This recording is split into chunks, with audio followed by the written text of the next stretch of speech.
40वां सर्ग। सीता, राम और लक्ष्मण का दशरथ की परिक्रमा करके कौशल्या आदि को प्रणाम करना। सुमित्रा का लक्ष्मण को उपदेश। सीता सहित श्री राम और लक्ष्मण का रथ में बैठकर वन की ओर प्रस्थान। पूर्ववासियों तथा रानियों सहित महाराज दशरथ की शोकाकुल अवस्था। तदनंतर राम लक्ष्मण और सीता ने हाथ जोड़कर दीन भाव से राजा दशरथ के चरणों का स्पर्श करके उनकी दक्षिणावर्त परिक्रमा की। उनसे विदा लेकर सीता सहित धर्मज्ञ श्री रघुनाथ जी ने माता का कष्ट देखकर शोक से व्याकुल उनके चरणों में प्रणाम किया। श्री राम के बाद लक्ष्मण ने भी पहले माता कौशल्या को प्रणाम किया, फिर अपनी माता सुमित्रा के भी दोनों पैर पकड़े। अपने पुत्र महाबाहु लक्ष्मण को प्रणाम करते देख उनका हित चाहने वाली माता सुमित्रा ने बेटे का मस्तक सूंघकर कहा, बस तुम अपने सुहृद श्री राम के परम अनुरागी, इसीलिए मैं तुम्हें वनवास के लिए विदा करती। अपने बड़े भाई के वन में इधर उधर जाते समय तुम उनकी सेवा में कभी प्रमाद न करना। ये संकट में हो या समृद्धि में, ये ही तुम्हारी परम गति है। निष्पाप लक्ष्मण, संसार में सत्पुरुषों का यही धर्म है कि सर्वदा अपने बड़े भाई की आज्ञा के अधीन रहे। दान देना, यज्ञ में दीक्षा ग्रहण करना और युद्ध में शरीर त्यागना, यही इन कुल का उचित एवं सनातन आचार है।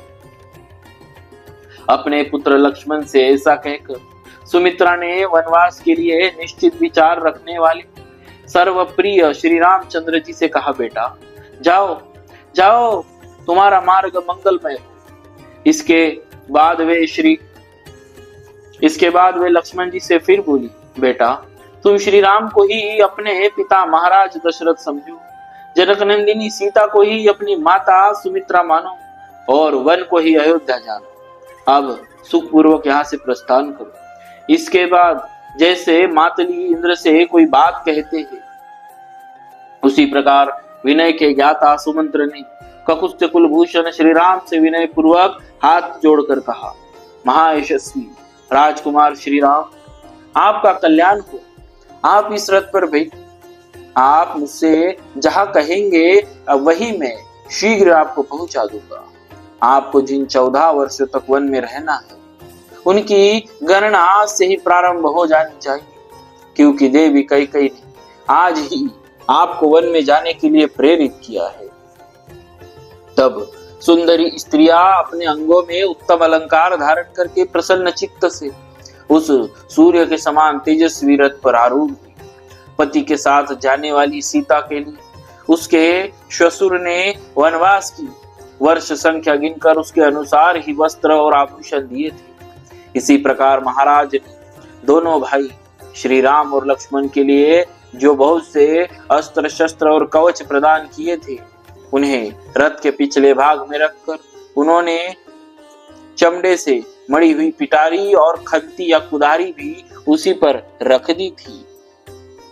इसके बाद दोनों भाई श्री राम और लक्ष्मण उस अग्नि के समान दीप्तिमान सुवर्ण भूषित रथ पर शीघ्र ही आरूढ़ हो गए, जिनमें सीता की संख्या तीसरी थी। उन श्री राम आदि को रथ पर आरूढ़ हुआ देख सारथी सुमंत्र ने रथ को आगे बढ़ाया।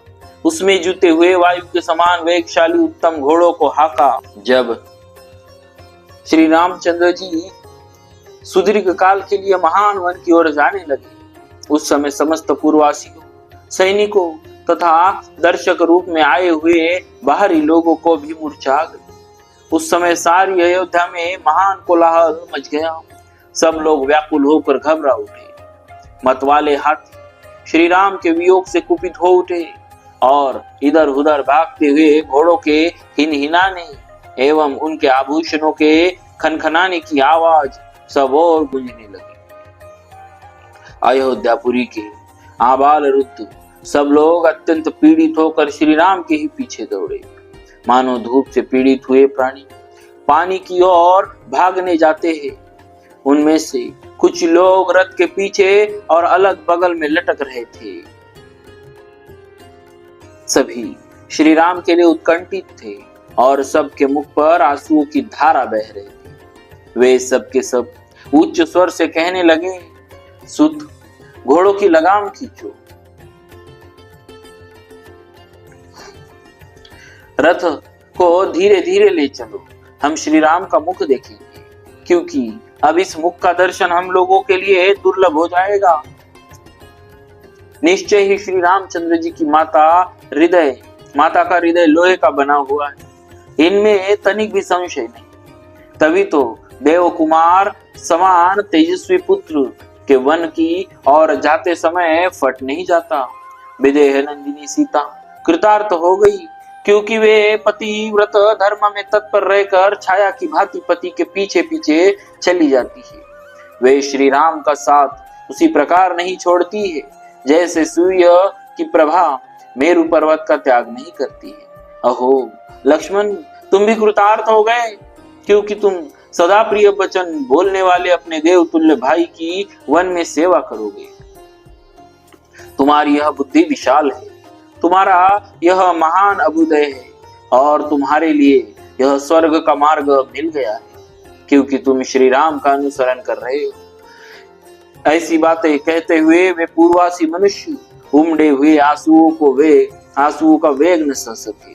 वे लोग सबके प्रेम पात्र इक्ष्वाकु कुलनंदन श्री रामचंद्र जी के पीछे पीछे चले जा रहे हैं। उसी समय दयनीय दशा को प्राप्त हुई अपनी स्त्रियों से घिरे हुए राजा दशरथ अत्यंत दीन होकर, मैं अपने प्यारे पुत्र श्री राम को देखूंगा, ऐसा कहते हुए महल से बाहर निकल आए। उन्होंने अपने आगे रोती हुई स्त्रियों का महान आर्तनाद सुना। वह वैसा ही जान पड़ता था जैसे बड़े हाथी युद्धपति के बांध लिए जाने पर हथिनियों का चित्कार सुनाई देता है। उस समय श्री राम के पिता कुकस्य वंशी श्रीमान राजा दशरथ उसी तरह खिन्न जान पड़ती थी जैसे पर्वत के समय राहु से ग्रस्त होने पर पूर्ण चंद्रमा श्रीहीन प्रतीत होते हैं। यह देख अचिंत्य स्वरूप दशरथ नंदन श्रीमान भगवान राम ने सुमंत्र को प्रेरित करते हुए, आप रथ को तेजी से चलाइए, कहा, आप रथ को तेजी से चलाइए। एक और श्री रामचंद्र जी सारथी से रथ हाँकने के लिए कहते, दूसरी ओर सारा जन समुदाय उन्हें ठहर जाने के लिए कहता है। इस प्रकार दुविधा में पड़कर सारथी सुमंत्र उस मार्ग पर दोनों में से कुछ न कर सके, न तो रथ को आगे बढ़ा सके और न सर्वथा रोक सके। महाभाव श्री राम के नगर से निकलते समय पूर्ववासियों के नेत्रों से घिरे हुए आंसुओं द्वारा भीग कर धरती की उड़ती हुई धूल शांत हो गई। श्री रामचंद्र जी के प्रस्थान करते समय सारा नगर अत्यंत पीड़ित हो गया। सब रोने और आंसू बहाने लगे। तभी तथा सभी हाहाकार करते करते अचेत से हो गए। नारियों के नेत्रों से उसी तरह खेद जनित अश्रु झर रहे थे जैसे मछलियों के उछलने से हिले हुए कमलों द्वारा जलकणों की वर्षा होने लगती है। श्रीमान राजा दशरथ सारी अयोध्यापुरी के लोगों को एक साथ व्याकुल चित्त देखकर अत्यंत दुख के कारण जड़ से कटे हुए वृक्ष की भांति भूमि पर गिर पड़े। उस समय राजा को अत्यंत दुख में मग्न हो कष्ट पाते देख श्री राम के पीछे जाते हुए मनुष्य का पुनः महान कोलाहल प्रकट हुआ। अंतपुर की रानियों के सहित राजा दशरथ को उच्च स्वर से विलाप करते देख कोई हा राम कहकर और कोई हा राम माता की पुकार मचाकर करुण क्रंदन करने लगी। उस समय श्री रामचंद्र जी ने पीछे घूमकर देखा तो उन्हें विषादग्रस्त और भ्रांत चित्त पिता राजा दशरथ और दुख में डूबी हुई माता कौशल्या दोनों ही मार्ग पर अपने पीछे आते हुए दिखाई दी। जैसे रस्सी में बंधा हुआ घोड़े का बच्चा अपनी मां को नहीं देख पाता, उसी प्रकार धर्म के बंधन में बंधे हुए श्री रामचंद्र जी अपनी पिता और स्पष्ट रूप से माता को न देख सके। जो सवारी पर चलने योग्य, दुख भोगने के अयोग्य और सुख भोगने के ही योग्य है, उन माता पिता को पैदल ही अपने पीछे पीछे आते देख श्री रामचंद्र जी ने सारथी को शीघ्र रथ हाँकने के लिए प्रेरित कर दिया। जैसे अंकुश से पीड़ित किया हुआ गजराज उस कष्ट को सहन नहीं कर पाता है, उसी प्रकार पुरुष सिंह श्री राम के लिए माता पिता को इस दुखद अवस्था में देखना असह्य हो गया। जैसे बंधे हुए बछड़े वाली अवस्था गौ शाम को घर की ओर लौटते समय बछड़े की स्नेह से दौड़ी चली आती है, उसी प्रकार श्री राम की माता कौशल्या उनकी ओर दौड़ी आ रही। हा राम, हा राम, हा सीते, हा लक्ष्मण की रट लगाती हुई रोती हुई कौशल्या उस रथ के पीछे दौड़ रही थी। वे श्री राम, लक्ष्मण और सीता के लिए नेत्रों से आंसू बहा रही थी एवं इधर उधर नाचती चक्कर लगाती सी डोल रही थी। इस अवस्था में माता कौशल्या को श्री रामचंद्र जी ने बारंबार देखा। राजा दशरथ चिल्लाकर कहते हैं, सुमंत्र ठहरो, किंतु श्री रामचंद्र जी कहते हैं, आगे बढ़िए, शीघ्र आगे बढ़िए।